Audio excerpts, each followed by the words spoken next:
The ups and downs of this Carolina basketball team have been very well noted throughout the season. Wins over top 10 teams, losses to unranked opponents, a slow start in the ACC, and here they are riding a 5-game win streak, heading into probably the most hyped up matchup of the season, Duke Wednesday night. So how have the past few games prepared this team for their big rivalry matchup? Well, I'll just go ahead and let the players answer that one. Yeah, I think it's big. We have a lot of confidence right now. I know they've had a win streak of their own, or they've won 7 of their last 8, but we're worried about what we're doing. We've won 5 in a row. We're feeling good. We've been playing a lot better than earlier in the year, and I think that's important going into this game and next game with teams that are ahead of us in the rankings. I mean, you coming up to this, Duke and North Carolina game. I think I'm more comfortable having this five-game winning streak coming into this game than a 5-game losing streak.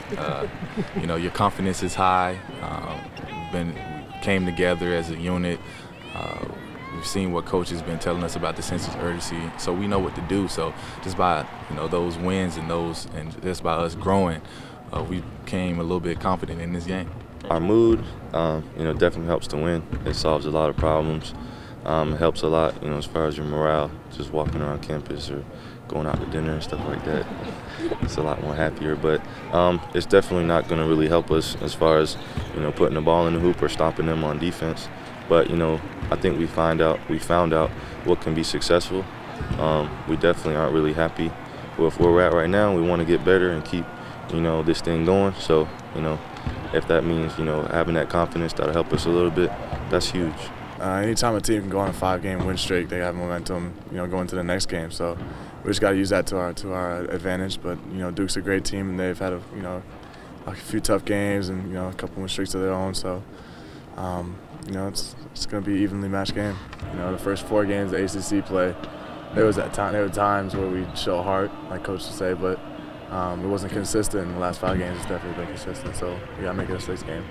As for what Roy Williams likes about his team recently, that answer has been pretty consistent. We've got a much greater sense of urgency than we had earlier. It's the biggest thing. We're playing with our heart, which it's the whole purpose of getting out there and having that. But we're also playing with our brain. I think the kids genuinely care about how their teammates are doing. It's not as much a me focus as culture tends to make basketball these days. But I really like my team. I liked them when we were getting kicked in the face, because I kept thinking that we were going to get better, and we'd better get a lot better by tomorrow night, because the team we're facing is really, really good and creates so many problems for us. But sense of urgency would probably be the first thing. All the players also say that despite all the new additions to the conference, they still consider Duke Carolina to be the biggest rivalry in the ACC. Reporting for Inside Carolina TV, I'm Deanna Kunavac.